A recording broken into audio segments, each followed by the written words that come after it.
Hello বন্ধুরা, আজকের recipe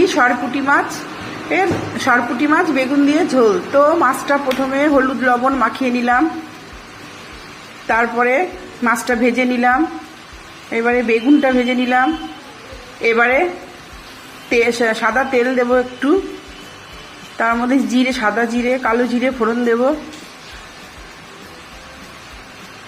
তারপরে আদা বাটা জিরে বাটা দিলাম, হলুদ দিলাম, লবণ দিলাম, কাঁচা লঙ্কা চেরা দিলাম।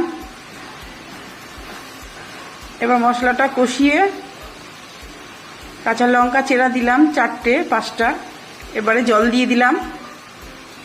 এবারে বেগুনটা প্রথমে ছেড়ে দিলাম, ঝোলটা যেই ফুটে উঠেছে, তারপরে মাছের ঝোলটা হয়ে গেল। বন্ধুরা, এইভাবে আপনারা বাড়িতে রান্নাটি করে অবশ্যই